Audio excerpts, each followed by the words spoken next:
Hello, today we're looking at problems 22 through 24. For problem 22, we are going to be starting out by trying to get this cosecant by itself.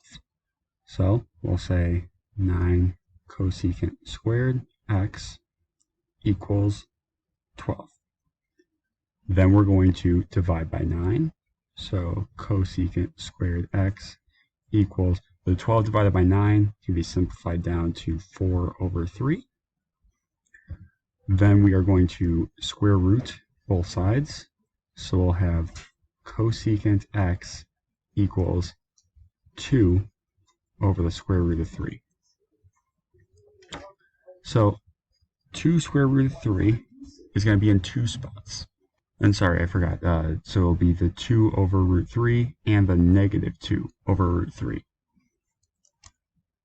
So the places that it could be positive 2 root 3 are going to be at pi over 3 and at 2 pi over 3.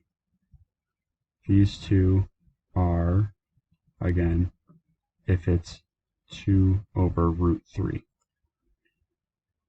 If it's the negative 2 over root 3, then you're going to have that at 4 pi over 3 and 5 pi over 3.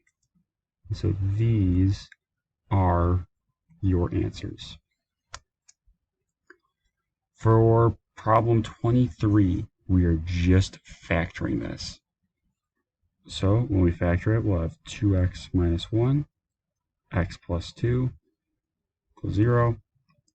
We're going to solve for x for both of these, so we'll have x equals 1/2 or x equals negative 2. For 24, that actually uses law of cosines, which we did not get into, so we are not going to worry about problem 24. And that's going to end tonight's homework video. If you have any questions, please reach out. Otherwise, have a good night, and we'll see you tomorrow.